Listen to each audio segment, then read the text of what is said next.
Sorry, wrong video.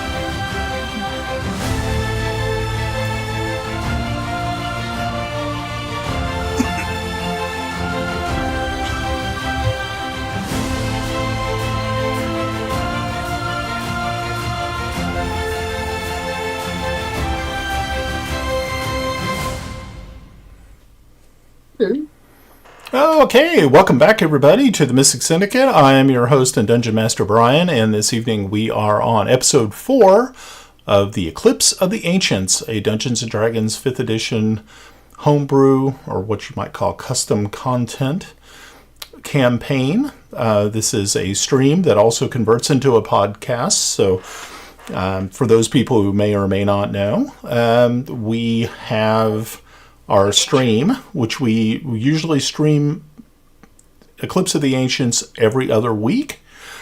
And I try to get the stream converted to the podcast usually the next day, depending on how busy I am. We also don't really do a lot of editing on any of our streams, so everything that you see is usually pretty much happening, where you don't really get a lot of editing. It's because I don't really have time. I don't have a staff to help me do this. So about the only thing when it comes to editing is I truncate silence. So if there's like large portions of silence, I actually set my software to get rid of that.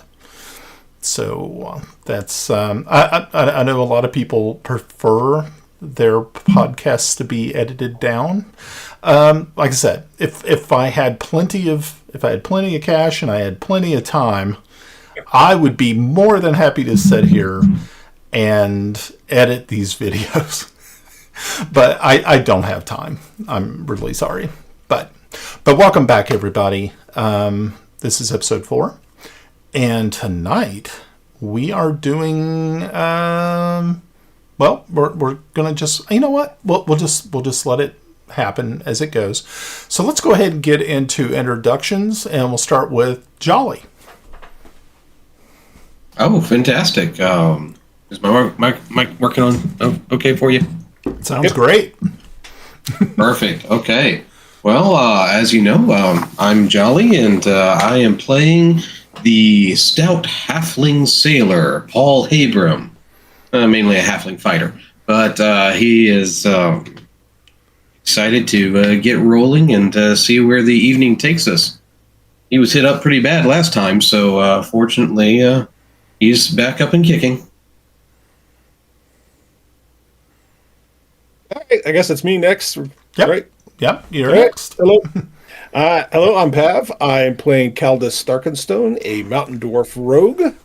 Aspiring scholar from Volga. He's also died twice in the last 3 days. Probably hasn't done nothing to improve his judgment on the whole thing, but yeah. We'll see how it goes. Dropped me real hard, and then I just kind of like got a one. I'm Russ. I'm playing Felix Horatio Tarleton, a human sorcerer. And it's been interesting.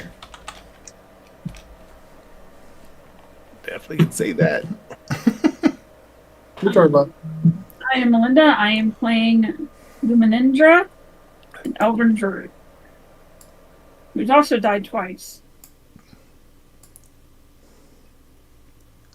Brian's dice are possessed. Yep. Brian has killed you twice. Is that what you're saying? Yes. Damn. She said your dice are possessed. Oh, okay. Same thing. Yeah, same difference. Yeah, right. Okay, so the last time that we were all together, our intrepid band of adventurers made their way to the Citadel of the Most High in the capital of the Empire, or the Empire of Bruce. So they had talked with Brother Simon, who is a very accomplished cleric there. Most likely what you're kind of thinking in the back of your head is he is probably a very, very powerful wielder of divine magics. He said that one of the items, or probably the first item that you might be looking for, is actually buried in the crypt beneath the cathedral itself. And so you headed into the cathedral, into the catacombs below the cathedral, where you were beset upon by a group of skeleton guardians, and they proceeded to murder almost every single one of you. Yeah, sucks to be first level. The only one who stepped out or walked out alive, actually I don't even think you got hit, was Felix. So Felix was able to escape, and while he was doing so, he was able to bring Paul back to some semblance of health. Unfortunately, we had Caldus and Lamendra were killed outright. They failed their death savings throws, and they were killed. So after Paul and Felix took the bodies back out of the catacombs, after they had retrieved the actual artifact, they were able to get to the artifact and find it. They dragged their dead companions back up to the first floor of the cathedral, where they talked with Brother Simon once again, who said that he would be able to bring them back. And so he reached out his spirit to both Lamendra and Caldus and asked them if they actually did wish to return. Caldus did say that he wanted to come back to the land of the living. And so did Lamendra. And at this point in time, Brother Simon asks for the acolytes to send for Sister Josephine, who is going to help him actually bring back your companions. So, for the people watching at home, Sister Josephine, new character. Do not worry. It's not a new player. It's just a new character. And I'm going to tell you why now. So, as the rest of you are standing around, those who are conscious, those who are not dead, you see that Brother Simon starts to chant over Caldus. And in just a few moments, one of the acolytes return with a nun, who you can only assume is Sister Josephine. And she also starts chanting and also places her hands upon Caldus's body. And after it takes a little time for this to actually occur. It is a ceremony. And while they are doing that, you can feel that the room is being there's like an energy that is coming from both of these individuals as they place their hands upon Caldus. And after what seems like an incredibly a long amount of time, you finally hear Caldus draw breath, like very suddenly, like yeah. And you see his eyes flutter open as he is now once again with you. Impressive. Well, they always talk about the life or the death, what happens after death. They never talk about what happens when you come back. Right. Okay. We'll see. So Sister Josephine and Brother Simon walks over next to Lamendra and starts to do the same ritual. And as they lay their hands upon Lamindra. The light once again fills them, but then I need everyone to make a perception check. Me too. No, you're kind of dead. Mostly dead, not completely dead. Yay! Okay, That's a good one. very good. Okay, so This session. yeah, and and Caldas, you can also. Okay, so Caldas, you're still pretty much laying there, just kind of getting your bearings. I mean, you just had a very near-death experience. Actually, you were dead, and you got brought back. So, so as you were standing there, you can see that Brother Simon, Sister Josephine had their eyes closed. They are not paying any attention to what is going around them. But you did not hear this person approach, Felix, and you see as you just kind of, you're standing there watching this, and all of a sudden you realize that there's someone standing next to you. Can you describe said person? Sure. As you look out of the corner of your eye, you see a tall elvish woman. She is wearing this robe, just a dark robe, but the robe it looks as though there is starlight coming from it. There is swirling galaxies on this cloak. It's just an incredible sight. She has long black hair, and her eyes shine like the moon. It's like a silvery light. Okay, I'm backing up against the wall. So you can make a religion check if you would like. So Sure. the only people who'd be able to really make it is Paul. You can make it, and and Felix. You can. Oh, okay. So Felix. Actually, so both of you look over and you see this woman, and you immediately realize, because you've seen depictions of Mother Night, the elvish goddess. There's Mother Night and Father Day, and you are now in the presence of Mother Night.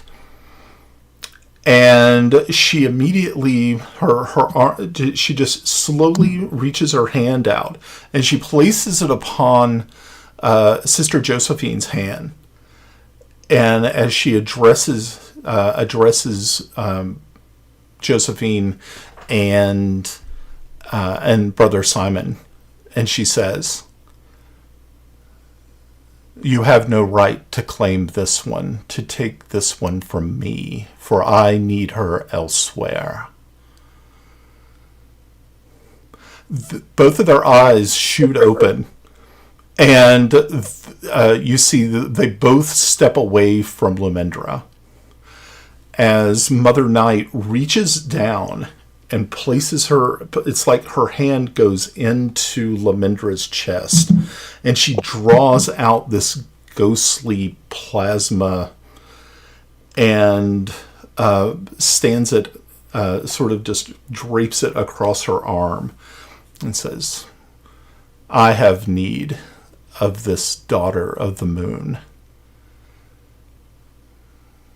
And you see that Simon, it says, you make a perception check just as you look at Brother Simon.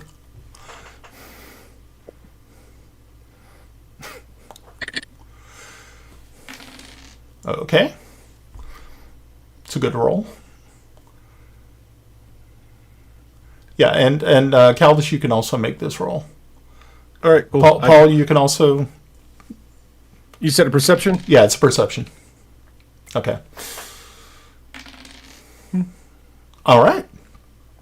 Okay, so Paul, you don't really catch up on this because you're really just kind of stunned by just the absolute, just this woman who just appeared out of nowhere, wearing this just unbelievable garb, and but Felix and Caldas, you all notice something about Brother Simon as his eyes flash open and he steps back, you see that there's something strange about his eyes.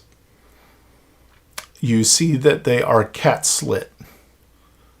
And it looks as though some sort of gold-colored nictitating membrane crosses his eyes very quickly.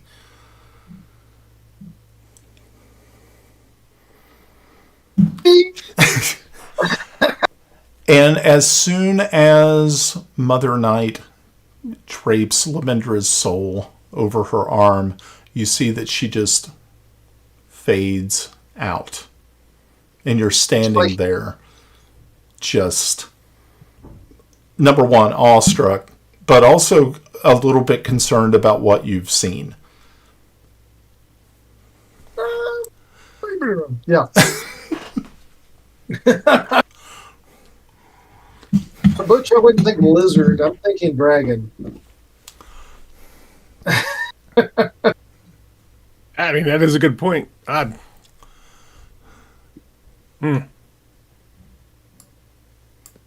we'll put that in our stuff to be remembered later. Okay. So as Brother Simon and Sister Josephine, they've stepped back. You see some other acolytes have arrived, and you see Simon just addresses him and says, "It seems as though we have one that did not come back."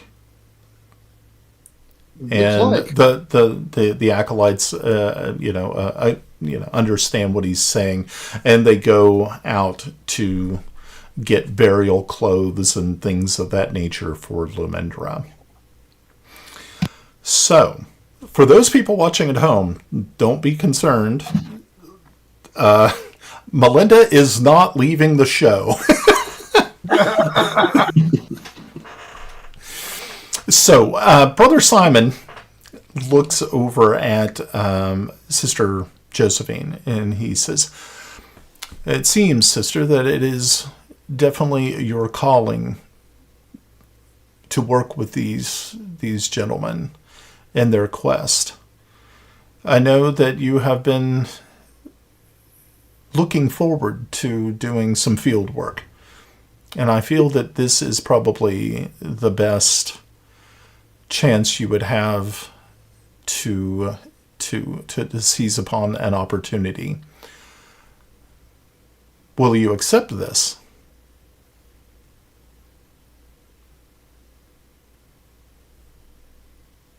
That's you. I know, I'm thinking. Okay. No, I don't want to. Just make it really hard for the dungeon master to be like, "Oh, no, hell no. I've seen what these guys did before. No, hell no."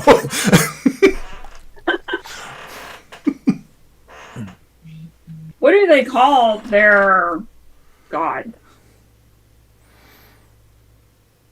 Who are you talking about? This church that you've created. Oh, okay. So this is literally Christianity. So it's pretty I mean, you know who this But is it based on the Catholic Church? Is it based it is loosely based on Catholicism. Okay. Unfortunately, for folks watching at home and also people who happen to be Catholics, I am not a Catholic, and I do not pretend to know everything about Catholicism. I'm one of those heretical folks. I'm a Lutheran, so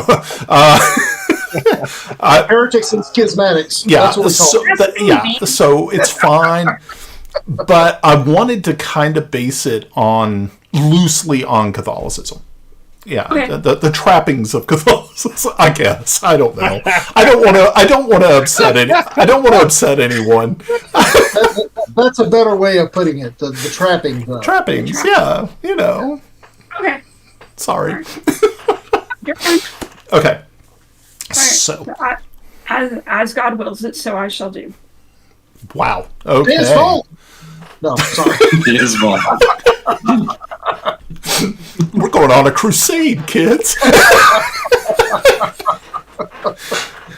Oh, I boy. can do it very Templar or hospital. I mean, I can go all out.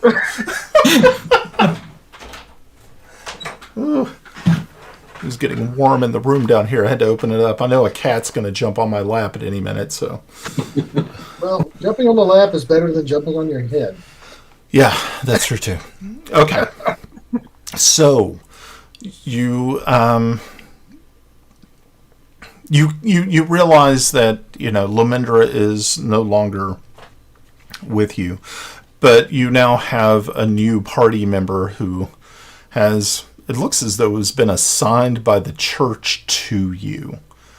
I don't know how you feel about this. This is something you, of course, you can discuss amongst yourselves, or you can go ahead and figure out what your next step is going to be.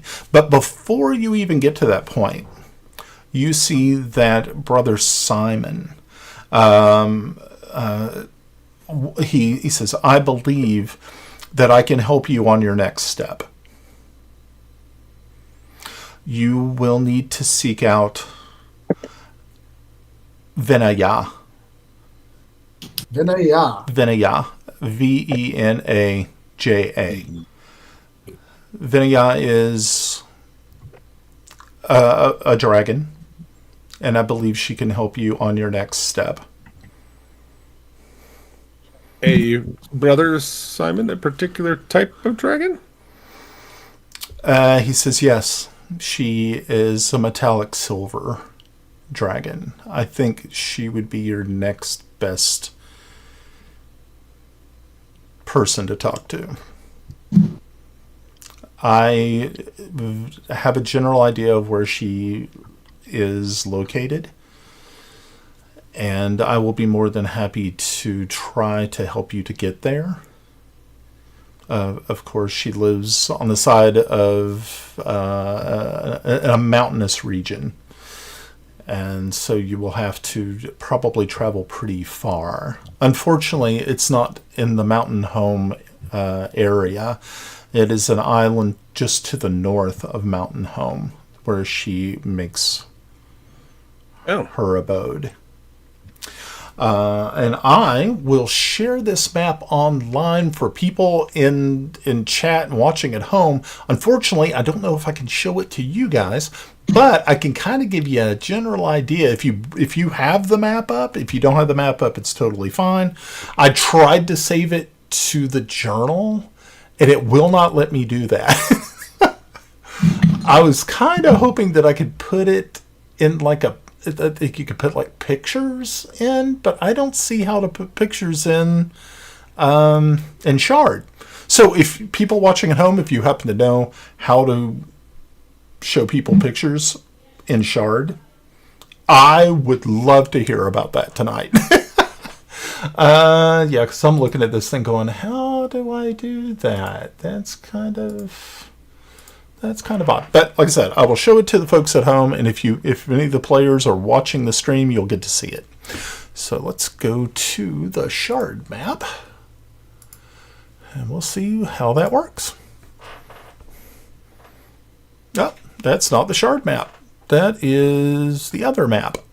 That's just Shard. Hold on. I'm getting better. Maybe.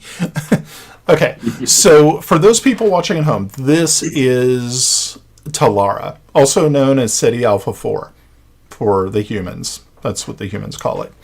And so what we're looking at this evening is this island right here, literally in the center of the map is where Brother Simon is telling the adventurers to go. So it's just like right here. So where the party is, they are literally right here, right now, over on this side of the map. So if you go all the way to the total right-hand side of the map, you will see the Imperial Realm of Bruce. And you can see this is the map. So there you go. So let's head on back. Alrighty. So, but yeah, he says Venaya is the dragon that you must seek out next. he said that most likely you would need to take you could easily take you could use a portal to go to Mountain Home, and then you could take a ship to the island. And so if you go to Mountain Home, you would actually teleport directly to Vasa, which is a city deep inside, inside the mountain itself. And then from there, you would go to Viokivi. Viokivi is a port city on the northern coast of Mountain Home. Okay. So, of course, you will have to immediately return back to the Druid portals, which is at the university. Okay. Okay. So, very good. I guess that is... was there anything else you wanted to ask of Brother Simon?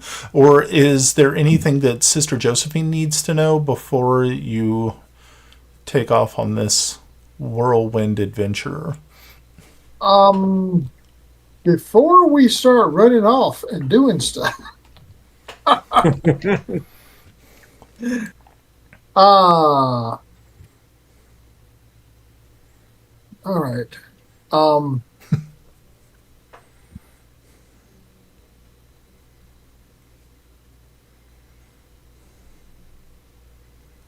I'd like to create some items, and that's going to take some time. Yes. Other than the overwhelming, oh my God, we're going to collide everything in space. Do we have any other times constraints? No, I don't believe so. Okay. Would y'all be good staying for 4 days here before we left?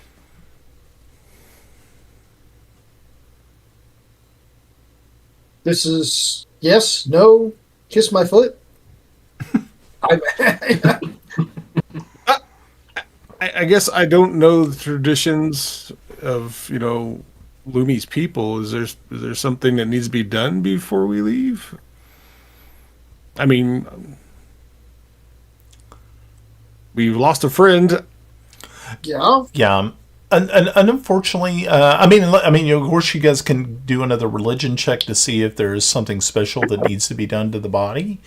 You do know that she was a druid, so you're kind of thinking that if she would be buried, it would probably be in some forested grove somewhere that would be appropriate.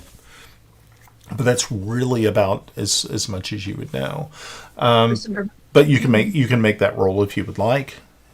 You didn't really know her well enough to know if her family would. I mean, you didn't really know that much about her. She was kind of mysterious, she seemed a druid and everything. So, being that Melinda, I don't think you did end up writing a backstory for Lumendra. So, so you know about as much as I know about Lumendra, which is nothing. I would say that she would want to be returned to her family, and her family would want her. Yeah. Well, if we knew who they were. I thought we did. I mean, we didn't. I mean, player wise, we didn't know her very well. But I thought since we had gone to university together, I thought we had kind of hung out a bit. Yeah. Yeah. We just didn't have any classes with her. Yeah, I mean, a lot of the stuff that you guys were taking were kind of different than what she was taking. She let me cheat off her herbology notes. Yeah, it's like. In your animal handling classes, I helped you with that too. Well, I mean, I guess the good brother will obviously know what to do. I would assume he knows who he may need to contact. So, he's able to kind of direct you to some information concerning about where you're going to go. Now, this island, unfortunately, where this dragon lives, is uninhabited by other by civilized races. If you look at the map, you can actually see that it looks as though the island has been encroached upon by invaders from the Wraithlands. So that is a little bit concerning to you, that you know that it has been the ships from the Wraithlands have actually been spotted off the coasts of that island. So you're thinking that the Wraith Queen herself is obviously trying to expand her reach and power. What was the name of the island called? The island. That's a really good question. Thanks. All right. Thanks a lot. Thanks a lot, Pav. World and give it more depth. You're killing me again. Sorry. No, it's cool. It's cool. It's cool. It's the other way around. Okay, so it is called Eprood. Eprood. And that is in the forest, the hidden folk tongue.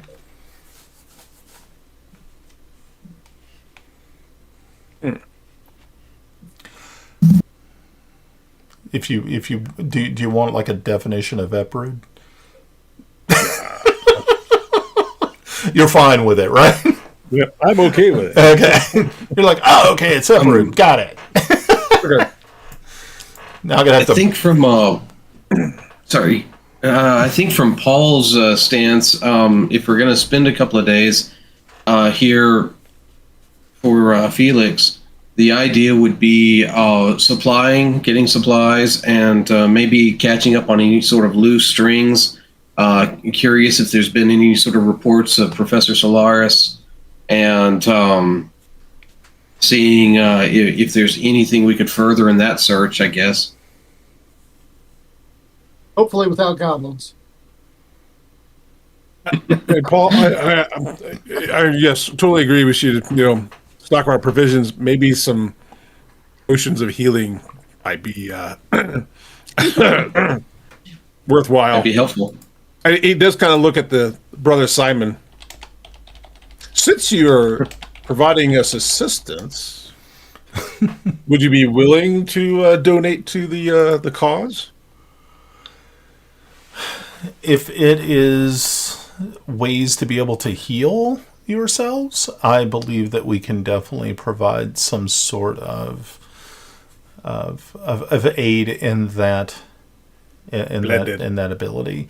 And he says, hold one moment, and he reaches into a cabinet not too far away. Being that this room was set up specifically for the resurrection of the dead, he reaches over and opens up this little sort of like a drawer that is in a piece of furniture, and he draws out a wand, and he hands it over to you, whoever wants to take it. And he says, this is a wand of healing. It has 50 charges. It will return 2d4 plus 2 health to you. Okay, wand of healing. How many charges again? 50.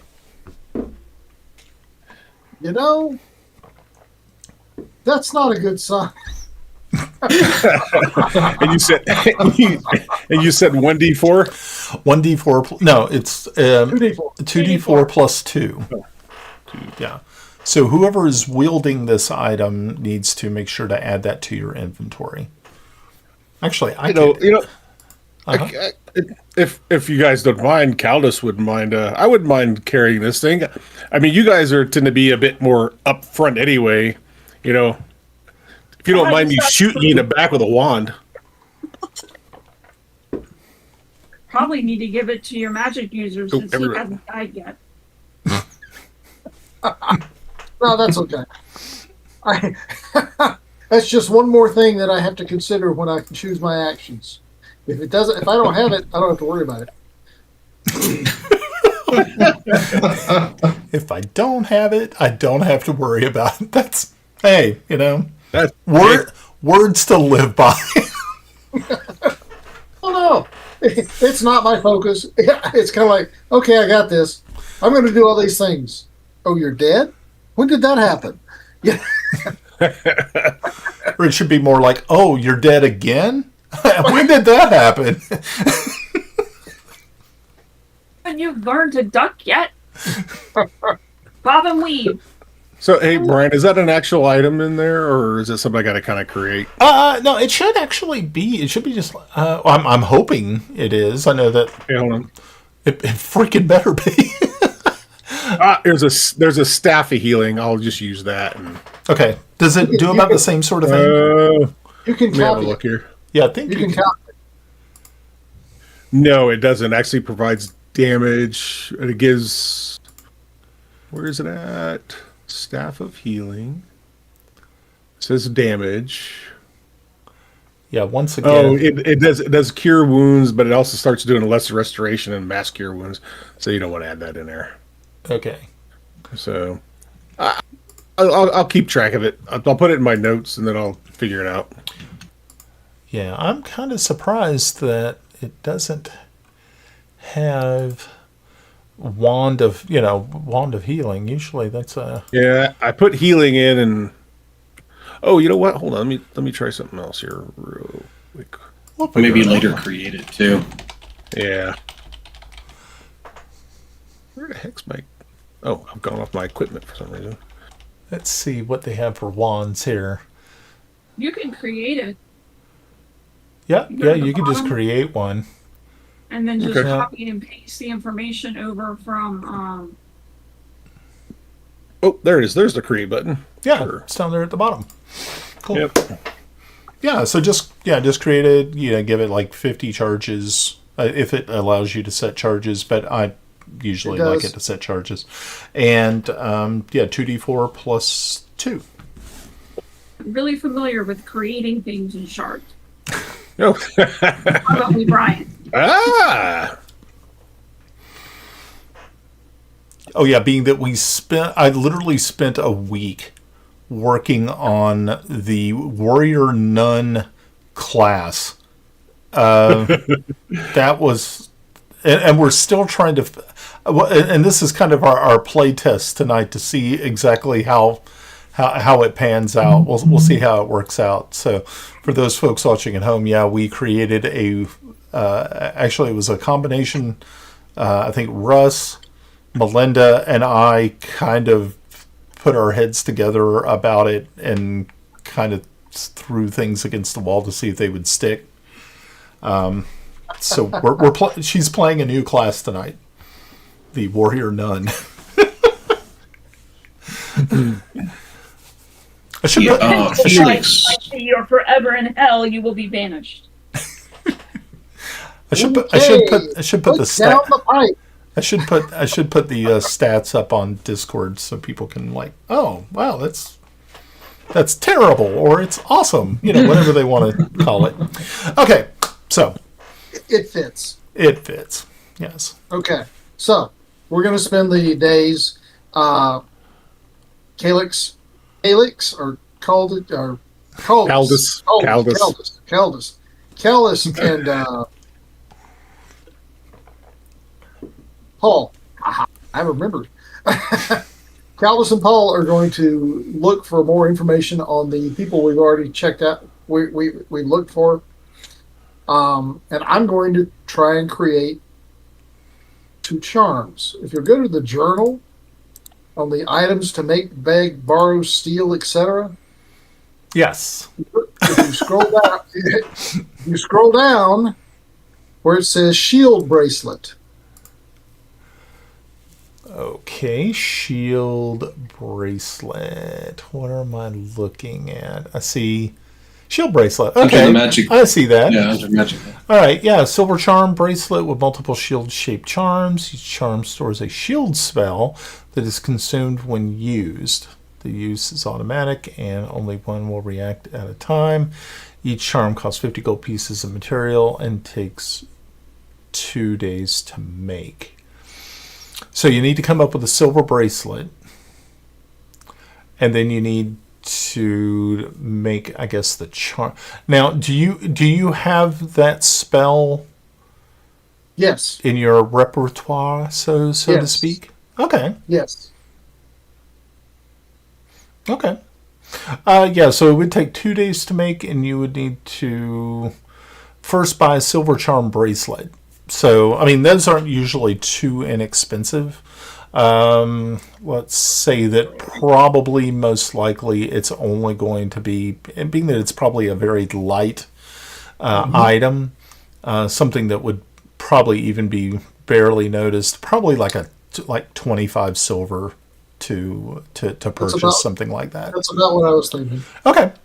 Okay, so yeah, you're looking at let's see, how many shields are going to be on it? We're going to make 2. 2. Okay. I can make more at a later time, Okay.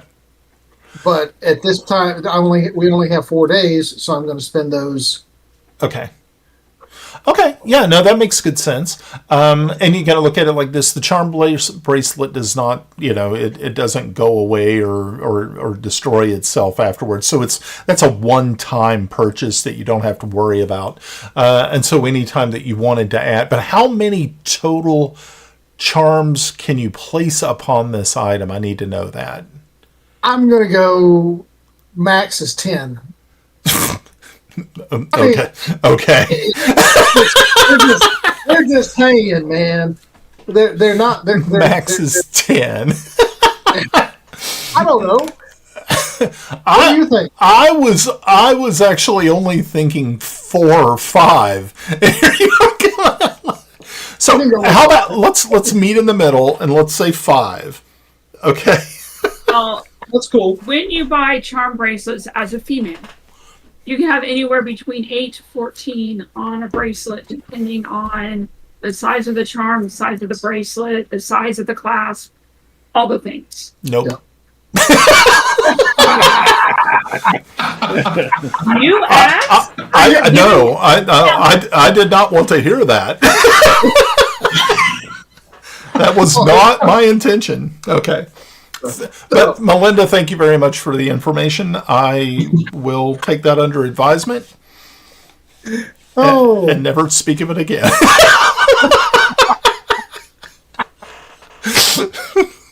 When you buy your wife a charm bracelet, you need a minimum of 8.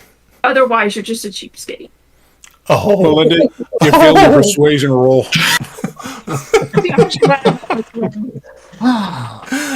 okay. Well, that was different. Okay. Really So cool. maybe later on you can reinforce it with a special medal. I'll let you carry one more charm. No, five would be sufficient. Yeah. I mean, this is just if I get hit, I get a shield spell, but Yeah. I don't lose a spell slot. Yeah, I mean it's literally just a charm bracelet of spell storing, but only for shield. Yeah, okay, yeah, okay. I mean that makes a lot of sense, and it's totally fine. Oh, Felix, you need that ring from the seamstress. No. I'm not going. Because it'll regenerate the shields for you. No, we're not murder hobos.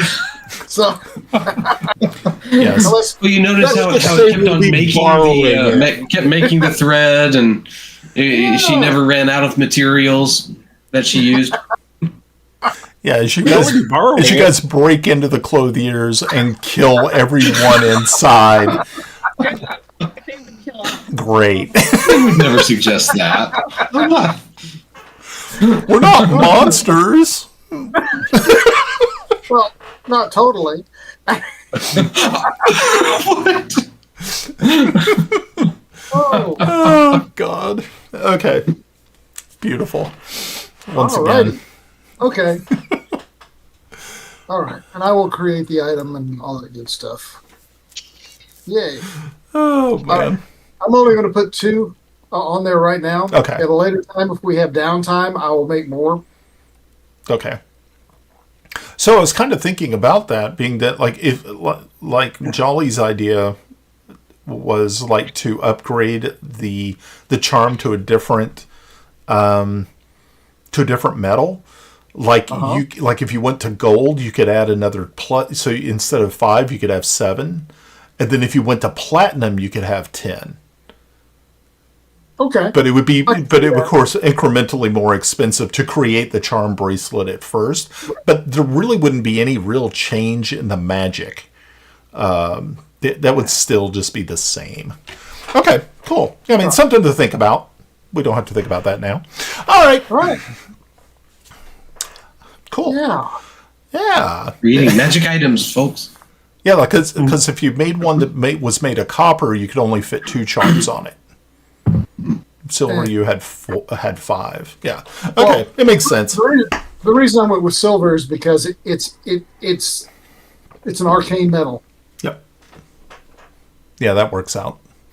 Okay, so that is what you are going to be spending your next couple of days doing. So we know what Felix is up to. What is everyone else doing? I figure you all would want to be looking for different things. Thought it'd be great to check in with the chief of security on the university campus. Okay. They were the ones that were, I think, were taking over the search for Professor Solaris. Okay. Yeah. I mean, you all can return back to the university, and you can talk with Dr. Violet if you want to try to get, if there's other information that is up here, because you've really only been gone like just a day or so. I mean, the dead being brought back to life, Caldus being brought back, that didn't really take all that long. It wasn't like when you guys were in the hospital after you got your behinds kicked, that first time. I hadn't started rotting yet then. Yeah. Right. Yeah. No bloating. You were still rigor mortis. You were still fresh. I'll pop up and also ask Caldus. I mean, hey, do you think that they've got the library repaired, and maybe we can find that book that we were looking at before, or do you think they're totally destroyed? Or I thought they had some protection magic on their books or something. It can't hurt to go look. Okay. Yep. So, Does the church have archives?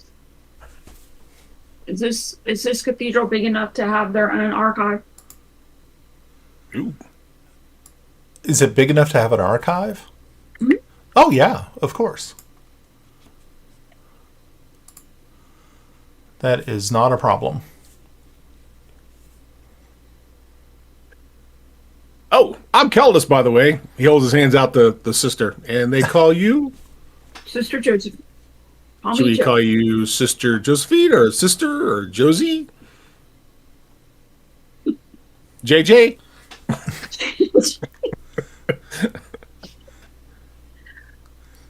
For now, let's just stick with sister. All right, sister. Never had a sister. My sister? I got 2 brothers. We're a little different. Gotcha. Well, happy to either go to the library or, this as you mentioned, sister, down to the archive. Happy to explore that area as well. Well, if you set fire to the library, you probably did a lot of damage and probably is not cleaned up yet. So we could go. Whoa. Who said we set fire to the library? But we could go check and see what we have here at the church. Okay. So the archive at the cathedral itself is pretty extensive, but mostly it is all religious texts regarding Christianity. It doesn't really have a lot of information about the historical aspects of Talara. it's really just text and things that came from Terra when the original colonists landed here. You do have some original transcripts and things like that of different events that happened, which were primarily you do find a large section about the plague, which What is exactly are we looking for? Oh, we'll take some time to fill in Sister Josephine, and we have been tasked by Professor Cornelius, I think was his name. Yep. Back in from the college, and we were trying to get information to a Professor Solaris over at the university here in town, but she was kidnapped before we could finish that. And we're searching about dragons, and we're looking around at ancient texts to see how we can try to avoid some impending doom. And you said this library. Oh, sorry. Go ahead. Go ahead. And you, sister, you said this library may have some information on some events. I mean, obviously, what we're trying to stop has happened before. Maybe that'll give us some indication. May tell us something. Bless you.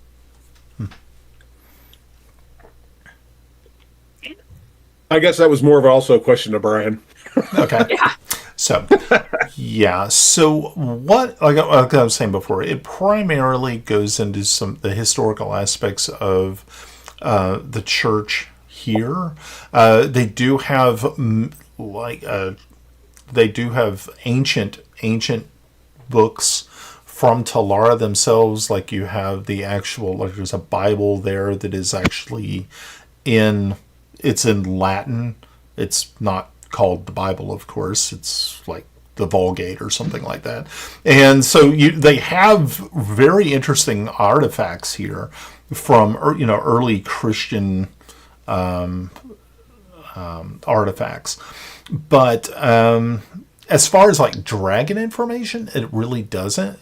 It does go into, like I was saying, about the Great Plague and about the Dwarven Mercy, which was when the dwarves actually came out from the mountain, because they had primarily been just a subterranean species for thousands of years. And it was like something had called to them, the mountain itself had called to them to breach to the surface and find the humans, because they needed help. I mean, they were literally down to the last 500 humans left, and a lot of them were going to die. And so you do find a lot of things about that. So that's kind of interesting. It doesn't really say a lot about how the humans got here. You do realize that most people know that they did come by way of a spaceship, but the spaceship has been lost. No one knows where this thing is at. So that's kind of important too. But that is what you can find in the archive here at the cathedral. Is there anything else you wanted to ask about?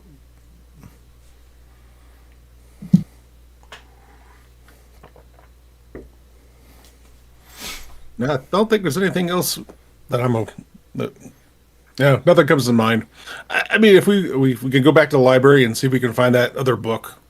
That might be, Paul, I think you might be on spot there. Okay. All right. So, yeah. And if they're closed, we can always come back later. Felix, can we stop and get a little something to eat? Food is for the successful. Oh my gosh. Wow. And you have not been successful. Damn. Ooh. Oh, I'm asking Cal this next time. Yeah, it's probably a better idea. He might be a little bit more more agreeable to your request. Yeah. Oh my gosh. Okay. So, yeah. So, were you returning back to the university? Yeah. Okay, cool. So, it doesn't take. I mean, it's just a brisk walk, probably about a good half hour, and then you were back on the campus. You are you heading back to the astronomy? Are you going to talk with Dr. Violet, or are you just going to go directly to the library? I'm okay going to the library. Okay. That's fine. So, you approach the library and you see that the library has been reopened. You can see that it looks as though there is some repair work being done on the inside. If you remember when the guards arrived and shot the place up pretty heavily with their muskets, it did some extensive damage to some of the library furniture and shelving units. So you could definitely see that there has been some restoration project undertaken to fix that. You can see that it looks to be a new librarian, being that the old librarian was killed by the super goblins. And the super goblin is a real thing. I'm just not saying it because it was a really tough goblin. No, they're called super goblins. So, I had to clarify. It's like, back when I was DMing when dinosaurs roamed the earth and the rocks were soft, we used the bugbears. We didn't call them bugbears because nobody cared what a bugbear was. We call them mountain goblins. Mountain goblins. All right. Yeah. Okay. So, you were back in the library looking around and stuff, and you are able to quickly find the book that you were looking for, Paul. And that was kind of like the Peterson's Guide, I believe that we were calling it. The Peterson's Guide to Dragons. Exactly. Who knows? Maybe we'll get another distraction where we can have another free book. You guys are just lifting books from the library now. It's like you go up and distract the librarian while I pilfer this entire shelving unit. Why not? So, okay, yeah. So you're going through that book a little bit. You have a little bit more time now because you're not being chased down by super goblins. So you get in there and you start looking around through those pages. And you start to see that there is, of course, more information that you can glean. And one of them is for the bronze dragon. You see that the bronze dragon actually has a lot more information than the other ones did. And you can see that it actually has a name. And you see that it's called Rutsia. Ruttisa. So you know that it has a name. Of course, you also know that all of these dragons are extremely old and very powerful. But a lot of times they don't really... Especially the metallic dragons do not usually interact with the civilized races all that much. They try to keep to themselves and not cause any trouble. It's the metallic ones are the ones that don't mess with humanity all that much. The chromatics, though, are evil and just absolutely crazy, and those are the ones that you really have to watch out for. And chill. Yeah. Is there also information in here about Vina Ya as well? It does have a little bit of information. And it says, of course, it's a silver dragon. It is known to sometimes polymorph and visit cities. usually in the guise of a female elf. She usually appears as she is very good at hiding herself, but most of the time it is known that she stays within her lair on the island of, I believe that's Aprud. Aprud. Yes. Yeah, approved. Aprud. Does it say anything? So I'm thinking of this as a guide. Does it say anything of I don't know, like favorite items or something? Like if we took a tribute or something, as in like to get on her good side and not be eaten. Yeah, it actually lists things that she primarily likes to have on hand. And one of those things is wine. She particularly likes red wines, things of that nature. I mean, she can hunt on her own, but she can't make wine. And so, usually when she is in civilized society, when she's in these towns and cities, she doesn't usually go to the larger cities. She goes to these like little out of the way places and shows up and samples wines from different locations. But to have wine on hand at her lair, it's kind of hard for her to transport. Again, like I said, they try to keep to themselves and not draw attention. So Thunderbird's out of the question, right? Yeah, I mean, you don't want to bring her some Ripple or something like that, or Fireball. maybe some Thunderbird! some Boone's Farm strawberry or something like that. I'm going to lean over to Caldus and say, you'll probably have to help me acquire this. They're probably going to card me at the store if I try to get it.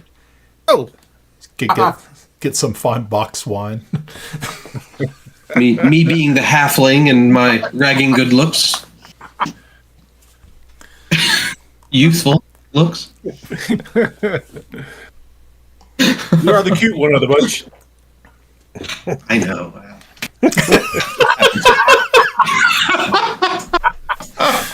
Oh, Lord.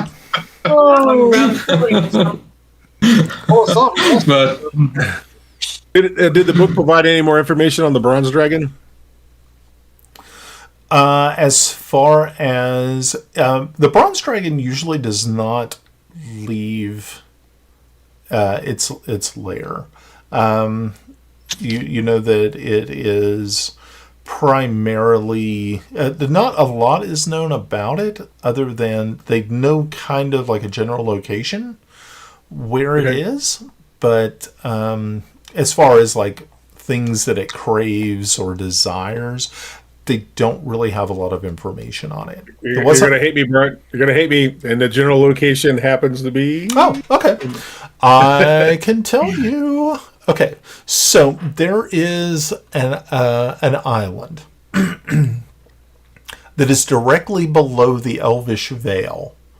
And I will share this with our folks at home so that they can kind of see where I'm talking about. And if you guys happen to have it up, I will show you too.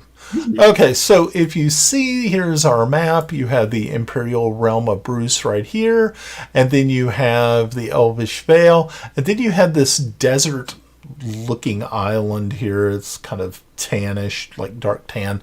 It is actually inhabited by elves. It is an elven, considered a part of the Elvish Vale. And on this little island off to the side of it, off to the east or right of it, is the home of Uruzia. Wait, which island was it? Okay, this so, one. Okay, so, I got the map up, so I was just wondering. Okay, cool. So yeah, if you can find this set of islands right here, I don't know if you can see it. You're going to see this little island off to the right of the main island is where Rutsia lives. Okay, hold on for a minute. I kind of screwed up. Okay. Oh, okay. I get you. Okay. Okay. So it's east of that. Okay, I think I see it now. Right.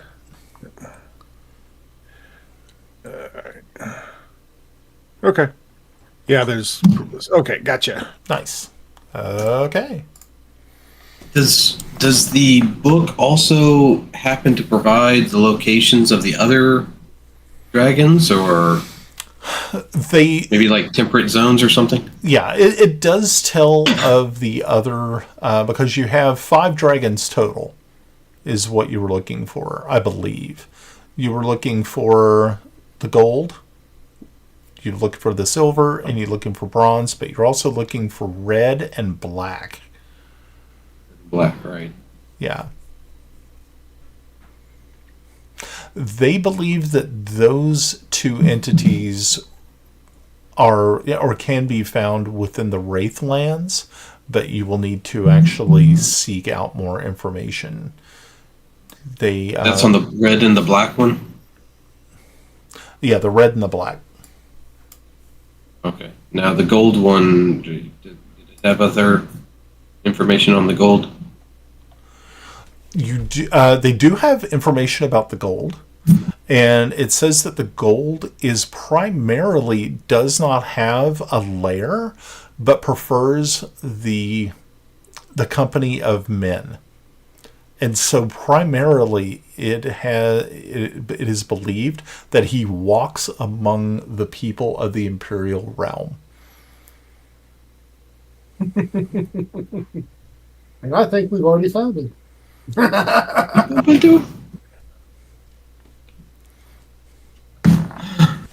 Okay. Did it provide a name? I'm sorry, I didn't catch it. If you gave it. It does. The name of the dragon is Elnai. Oh my. We know who that dragon is. Yeah. Maybe. Yeah. Okay. Very good. Any other information y'all think that I might be able to obtain from this book for us? Really fascinating. I love this book, by the way. I can cause a distraction if you want. Fire! You know I don't do that. Sure, if you want. Or That's I'll really tell you kind what, of you. if you want, maybe you can go talk to the librarian and see if you can, and I'll watch the book. For an undetermined I'll go chat with the librarian right quick to see if there's any other books like it or something, or that way I'm not in the presence of Caldus and Felix at the moment. Okay. No, Felix is doing the magic thing. Magic moment. Okay. So you're going up to the librarian? Sure. Okay. Cool. So yeah, if you remember kind of how the layout was on the map for that, you know that at like the far end was this very large sort of like a circulation table where the librarian would sit and check out books and things of that nature. And as you approach, you can see it is a human female. She is dressed very what you consider Victorian, like everyone else in your area, in the area here, and she immediately she kind of like stands a little bit. She heard you approach, but she couldn't see you because of the desk, and you're all kind of short, and so she kind of just like leans over the desk and she says, "Can I help you?" Yes, ma'am.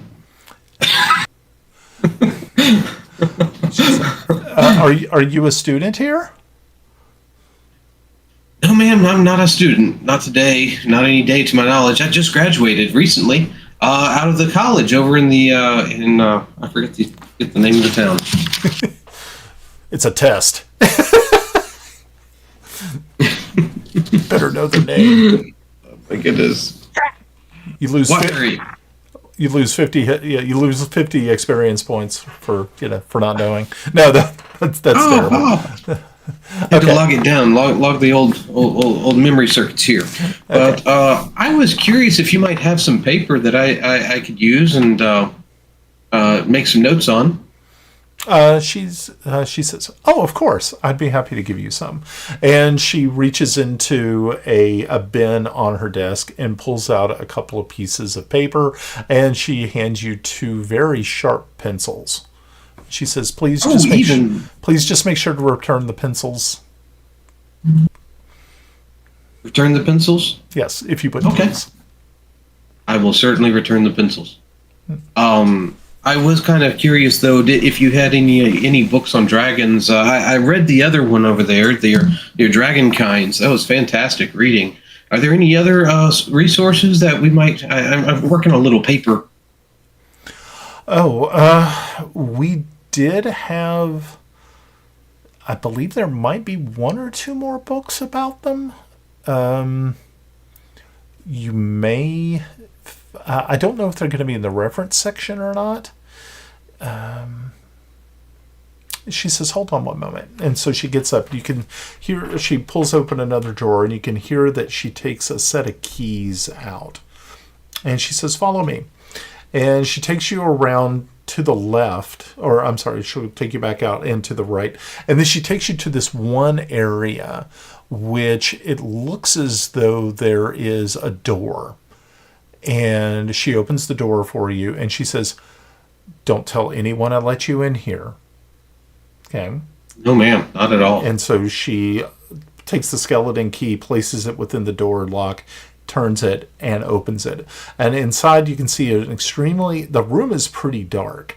And she reaches out her hand like so, and as she does so, you can see the magic's leaving her, and you can see the individual candles just go 1, 2, 3, 4, 5, 6, 7, 8, and it illuminates this beautiful room. And you're kind of thinking that this is more of a restricted area, and that she's a succubus. we have no tieflings. No tieflings. I was kind of thinking about that. It's like, oh yeah, if we had tieflings, and I thought, yeah, and then the church militant would just eradicate all of these beings. Genocide. Yeah, it would just be like, okay, well, this was a footnote that that we're gonna sweep under the rug real quick. Okay, so yeah, she kind of leaves you to it, and so she just shuts the door behind her as she leaves. Now, while he is doing that, were you guys doing anything nefarious or weird while she was away? Caldus was thinking about taking a book, but I think he's had enough excitement these last few days, so he's actually going to take the book over and see if it's something that he could, possibly take with him and return it. I don't know if this is kind of a library that loans books or not. From what you know, most likely you'd have to be an actual student here to be able to check. So you'd need, like a student card or something like that. Of course, that doesn't mean you should go out and probably steal one from somebody or shank them in the hallway and be like, oh, hey. I'm not that kind of rogue. Are you sure? Well, yeah. No, not sure, but we'll see. Let's see where it goes. Yeah, I think Caldus has had enough excitement these last few days.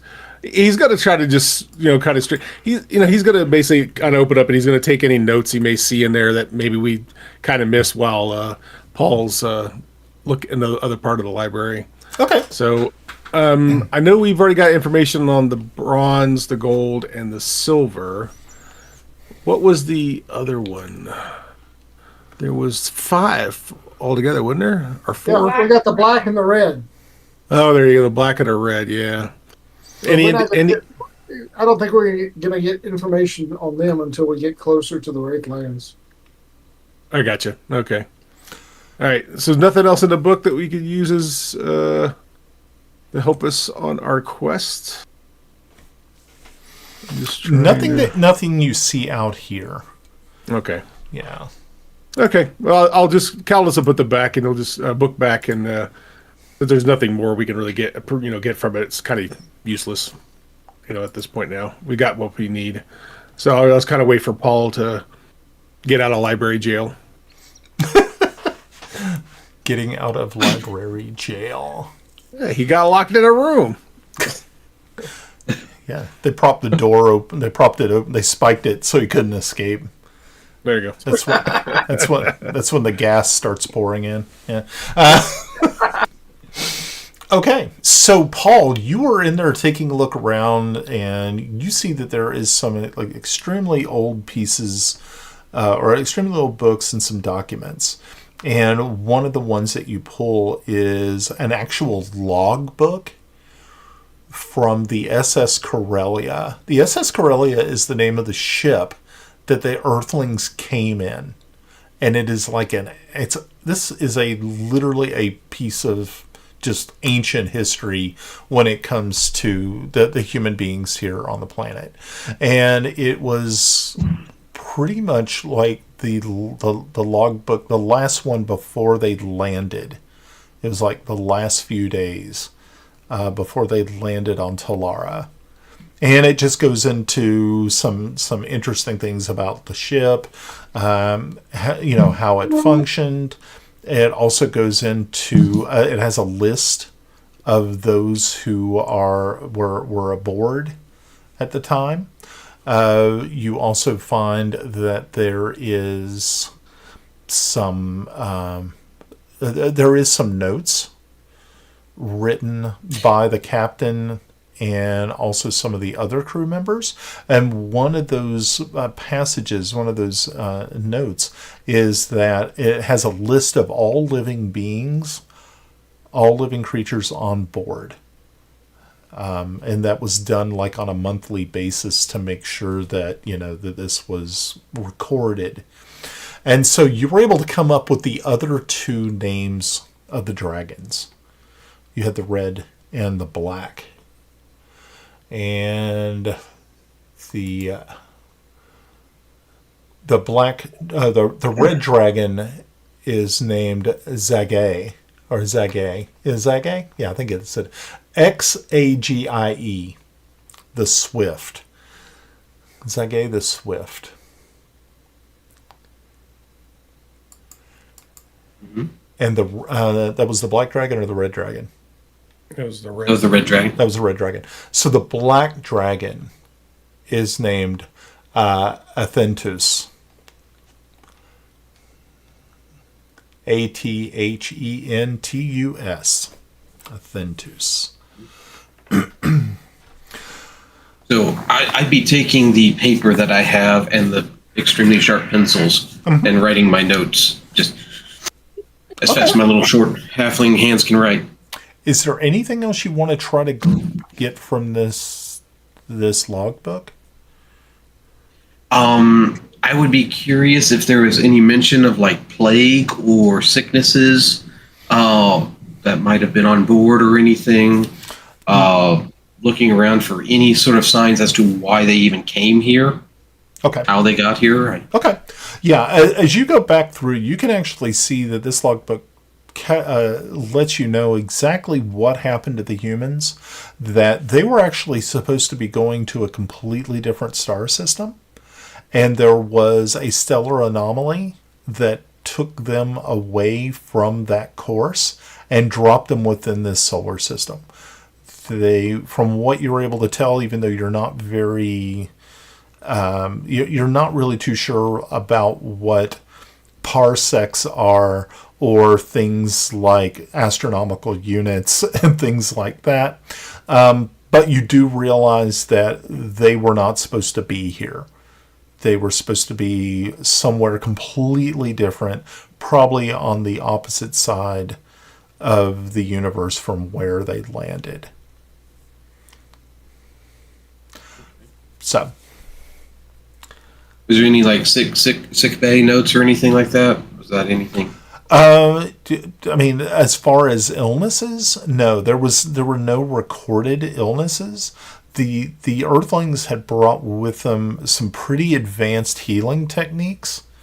Their medicines were extremely advanced, but of course, once everything kind of fell apart after the plague, a lot of that was lost. So, yeah.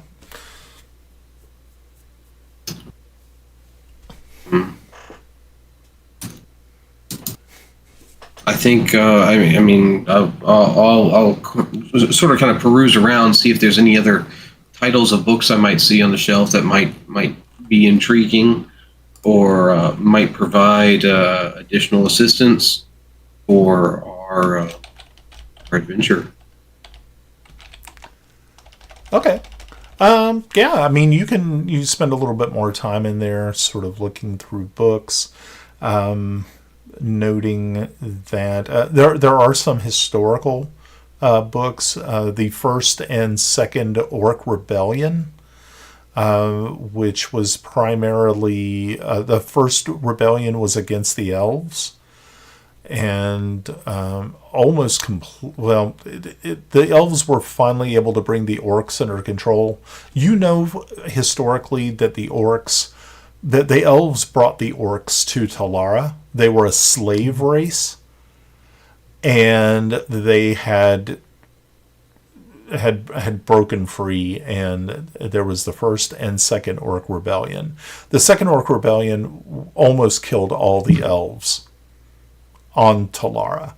If it had not been for an alliance struck with the humans and the dwarves, the elves would not be here today.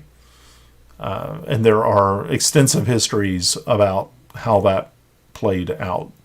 You do find some notes about Thanosis, the giant planet that is scheduled to occlude.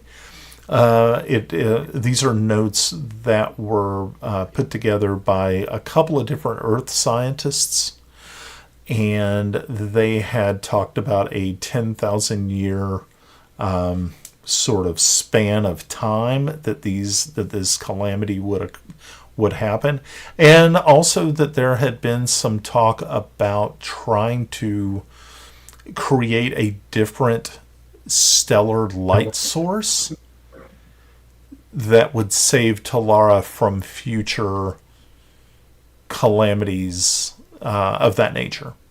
But you only there's only like theories and some vague, just little bits of information, mostly just a bunch of folks sitting around in the room, sort of power thinking it through or whatever, just. Dyson sphere. The answer is always a Dyson sphere. The Dyson sphere works. So, okay. But yeah, that's about all you were able to find. Like I said, just if there's anything specific or special you're looking for, just let me know, and I can try to fill you in. But it's up to you. I want to know from a player standpoint, so I can cause some arguments in the chat.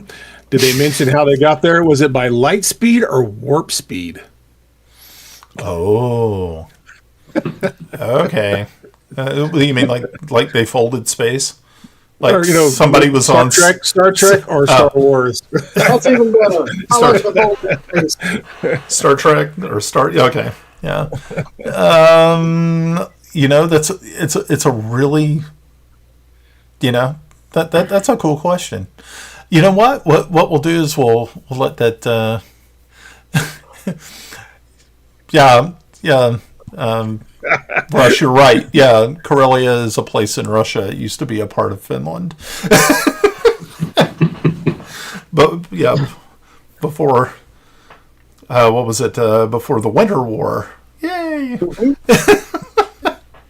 I did think of one other thing that I wanted to see if there was any research about, and that was about the portals. Oh, is there anything in there about the portals?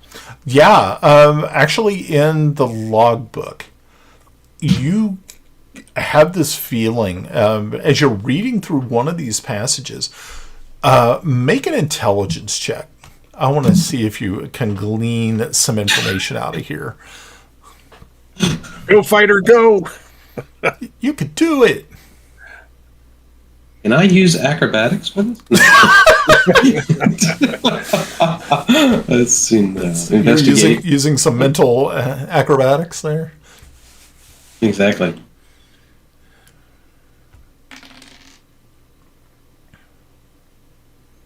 Would that be intelligence, you said, or investigation? Let's do an intelligence. It's an intelligence check. You roll a 5. So you're looking at this thing and going, that doesn't make any sense. Why would? Okay, whatever. This is obviously Boulder Dash or something like that. Alrighty. So. Okay. All right. So I guess you are. Are you finished in the restricted stacks area? Yeah, I guess so. Okay.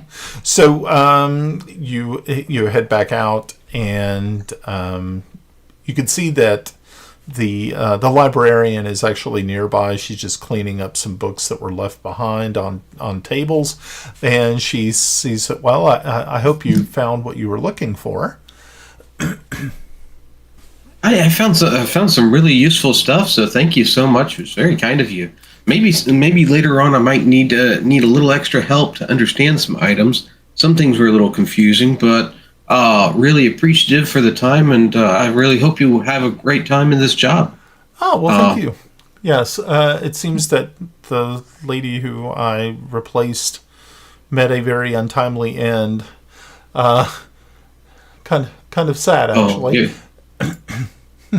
Oh, yeah.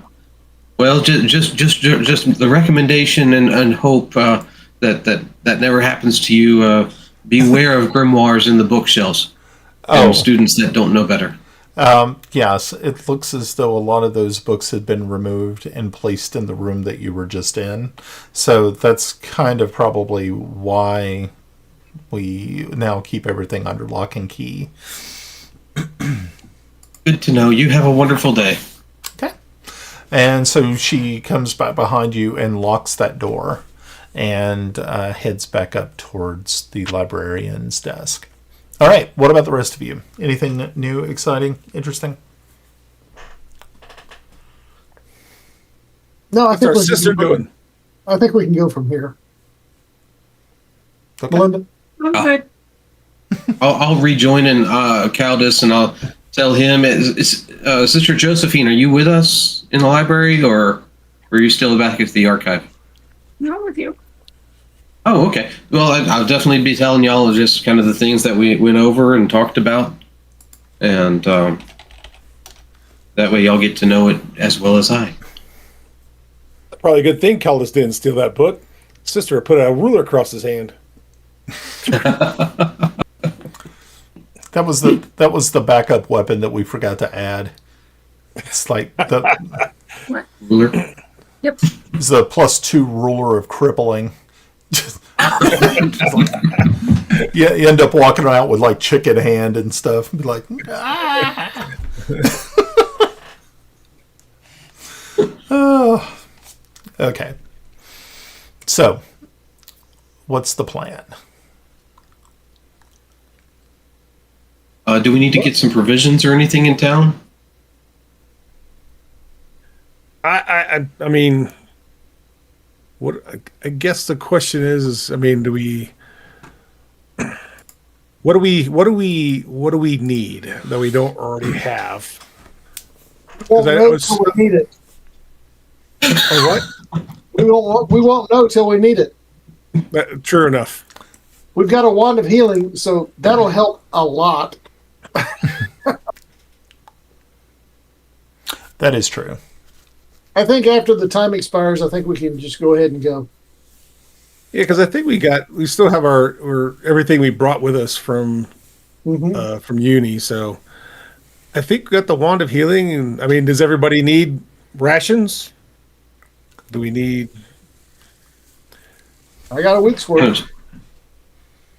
We're slinging straight over into another city, I believe. There in the Dwarven home. Yep.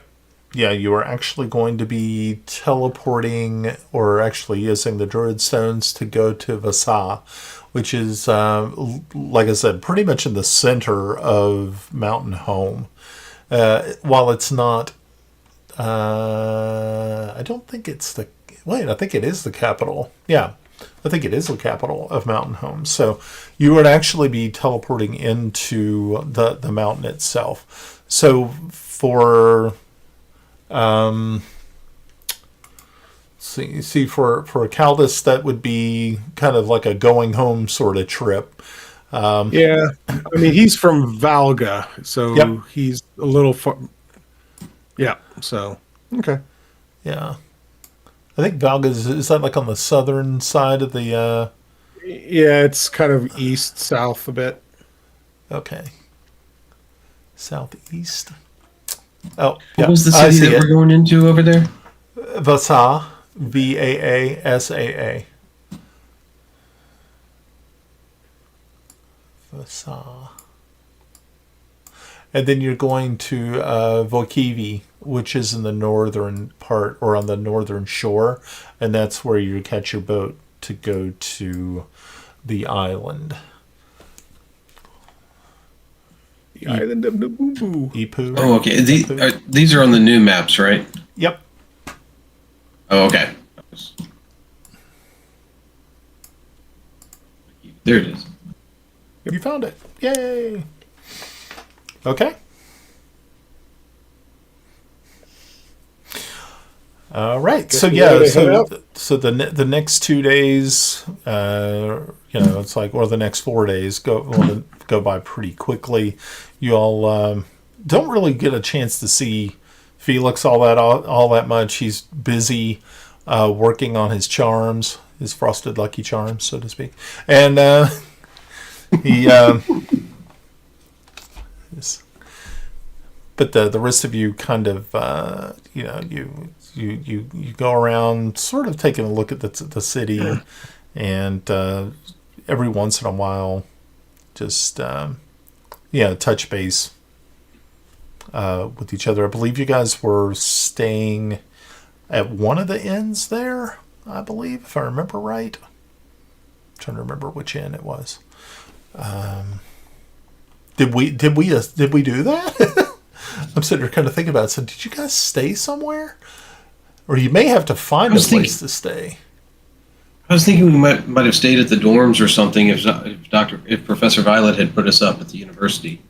Okay. Or something. Yeah, she might have been Students were out of session. Yeah, she might have been able to find you guys some lodgings. Yeah. Did we find out any more information from the chiefs of security about Dr. Solaris? Yeah, unfortunately, Solaris has not been seen. They have not found any other information concerning where she may have been taken to. Or body parts. Oh, their body parts is good. Well, no body, there's still hope,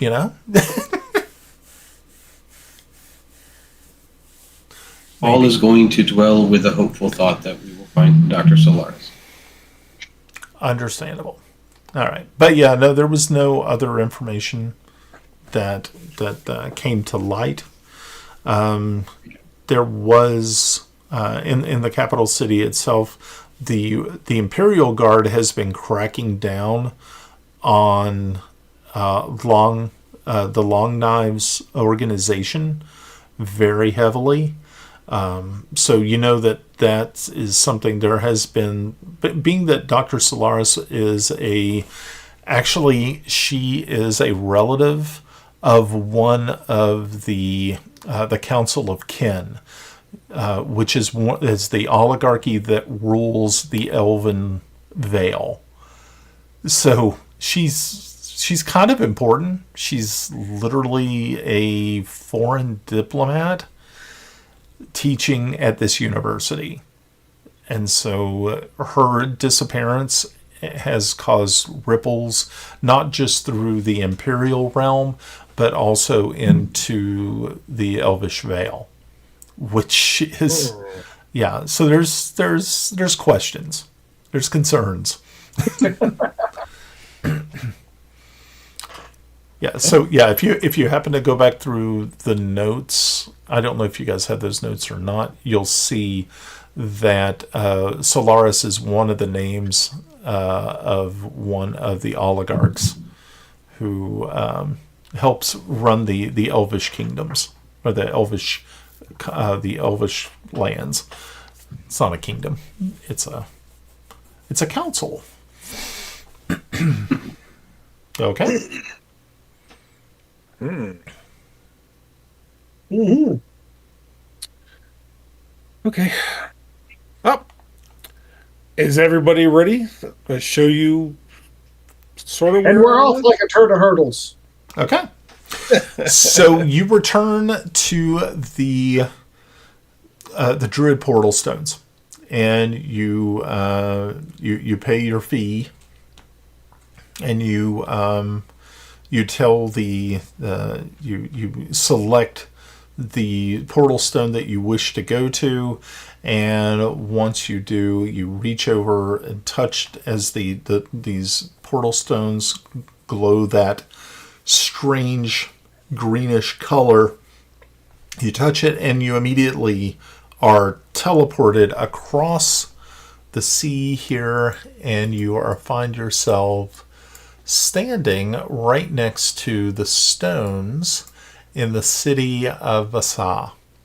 This is really different because, number one, it's underground. So when you appear, the lighting systems that they have here are a little bit different. While the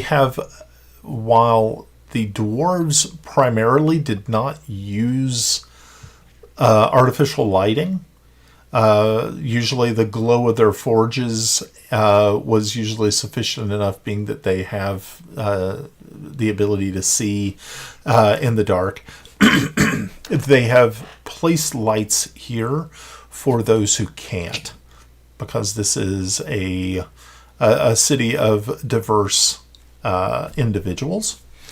And so what you see is that they have a system of gas lamps, a lot like what you would see back in the Imperial realm.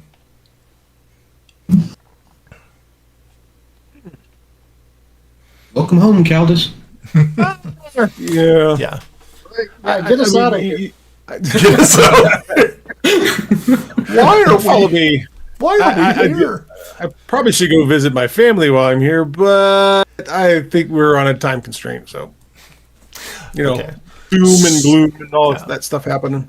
So what you see is it's a cavern that has been converted into this where they place these druid stones, and you can see that there are different tunnels that lead off.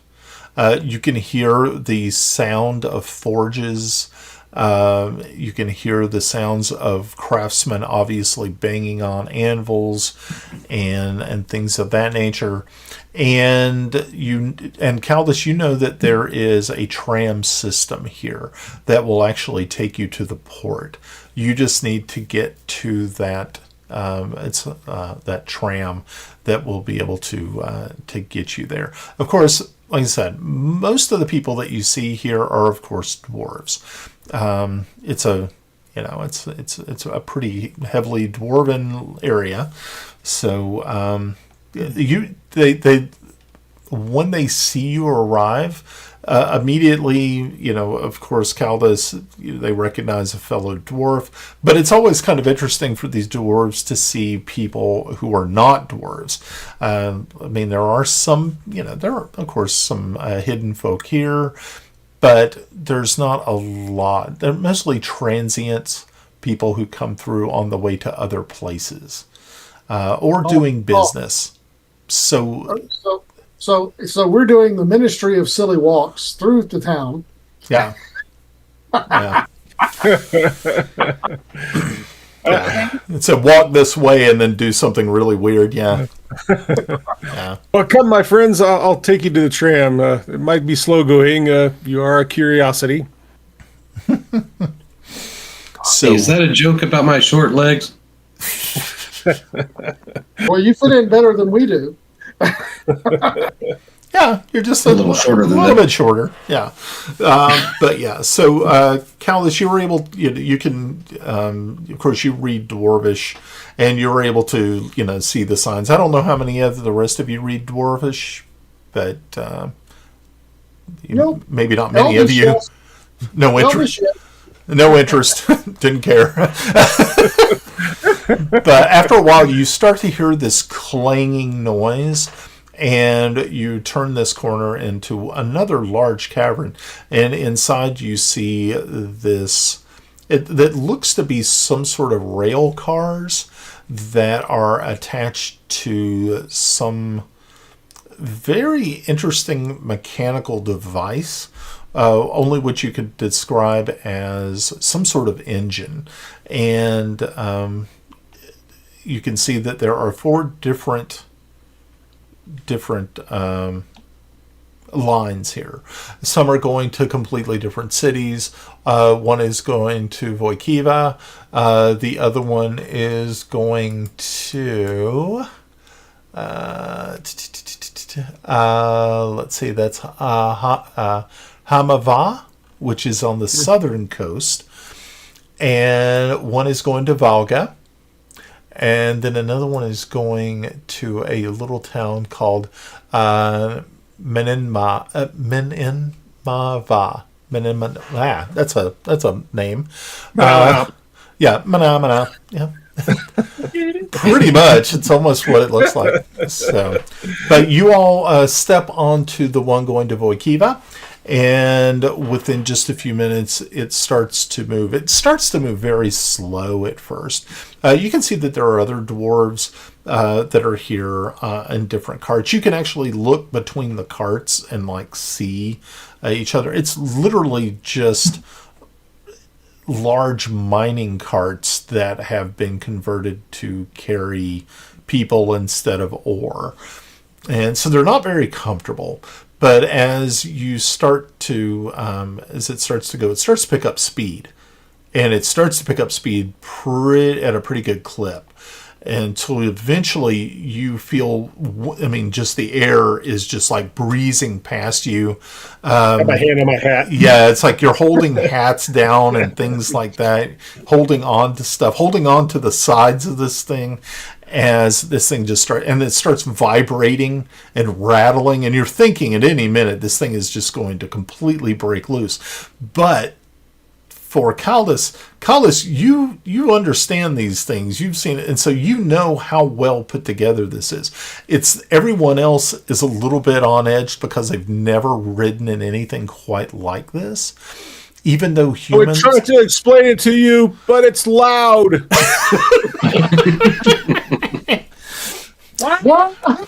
what? So.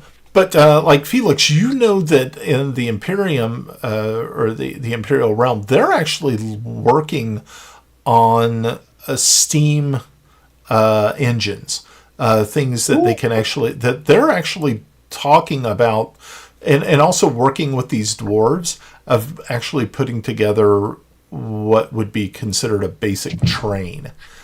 So, being that the dwarves and the humans are, they work literally side by side, share almost everything because of the Great Plague. Yeah. It all piles back into the history. So, and Brian, and I'm very grateful you didn't say the M word. The what? The M word. M word? Yeah. Monorail. No. Shame. Monorail. No, we're not doing that here. Okay. So, it after a while, you can feel that the tram is starting to slow down.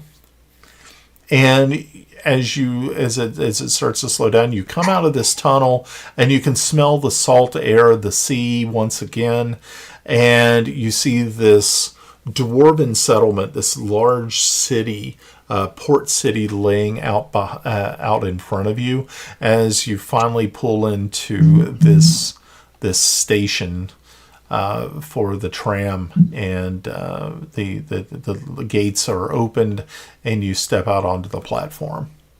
Again, a dwarven settlement.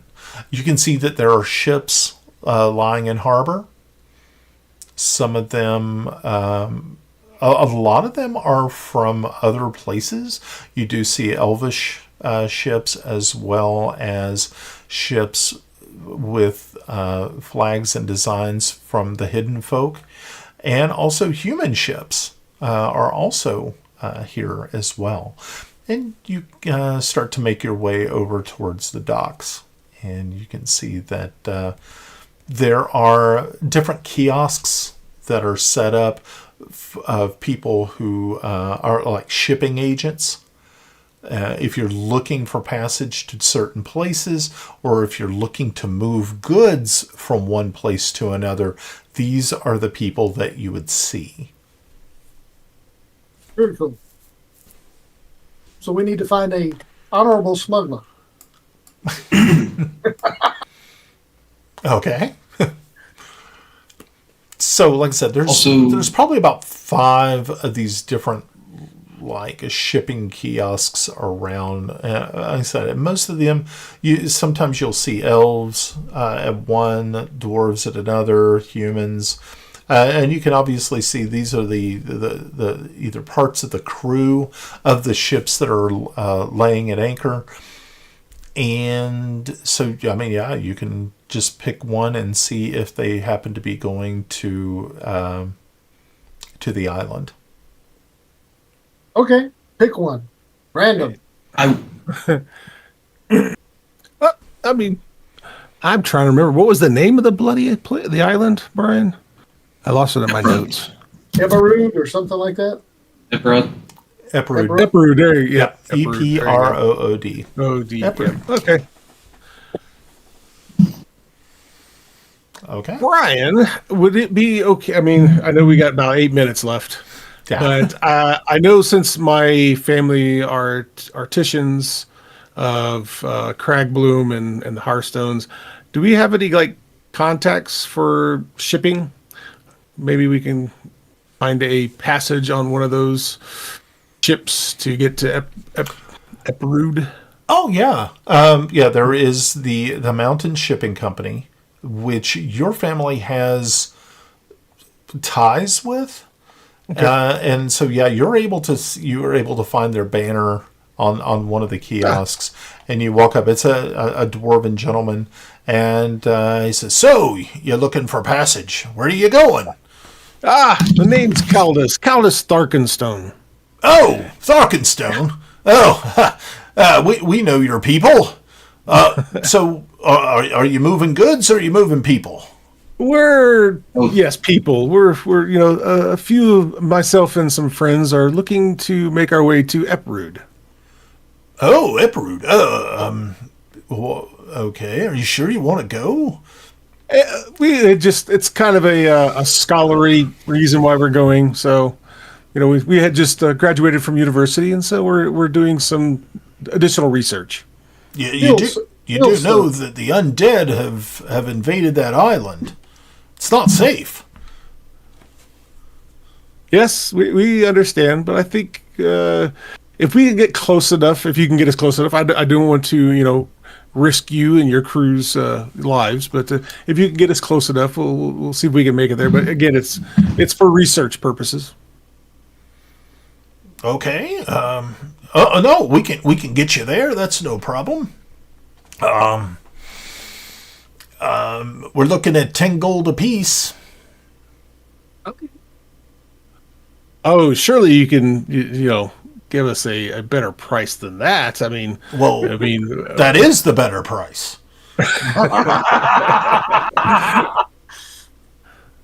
You know what? I like your jib. Let me. Okay, agreed. 10 gold each. I think we all got 10 gold, right? From our. Can I get a discount for being Little. Can I get the child's discount? I'll cover you, my brother. Oh, thank you, sister. Oh, and can we get a big cask of wine? He's like, well, yeah, I'm sure we can find some wine for you. Paul, I believe that's the wrong person we're going to, isn't it? Are we? So out of character, we're going to the Bronze Dragon, right? No, Oh no, we're heading over to the silver. yeah, you're heading to Oh, is it? Benaya. Oh, then I wrote that down wrong. Let me make some changes here. And she likes wine. Yes. Okay, oh, that's right. Never mind. I was reading the wrong line. We're not going to Ruta, so yeah, we're just going to Never mind. Okay. Nice. All right. He says, yes, I can secure you a large keg of wine. What type is it? Well, I mean, most likely it's going to be a sort of a rosé. It's we don't usually drink it here. We get it from our elvish friends, but we can get it for you. Do you have some sitting in the back nobody's using we can get a discount on? He says, for Tharkenstone, yes, I'm sure I could find could definitely be able to find some sort of wine that would that we could probably strike a deal on. Yes. Yeah. Make sure it's good wine. We're not. It's Not so. We're not very demanding at all. no. I was thinking, Caldus. I was so a little out of character here. I was thinking if it's in the back, pushed to the side, old, it's aged. Is the thought? Okay. Gotcha. It's either gonna be wine or vinegar, whichever one, whatever it happens to turn into. Yeah. Okay. So yeah, he agrees. He says that he'll definitely be able to get that for you, and he said he will definitely talk with the elves and haggle with them on price, and try to get them to a more agreeable price for that item. If you have any issues, mention Tharkenstone. We might be able to cut them a deal on a later deal. Just just drop my name. Sister Josephine might have some ideas. Maybe I don't know. Ideas about what? Wine. They only worry about sacramental wine. Yeah. It's donated Oh, wow. to the church from people. Yeah. Usually that's true. I mean, it's not like they've got like a big old thing of screw top Mogan David or something that they're bringing to. Probably your box wine, middle of the run.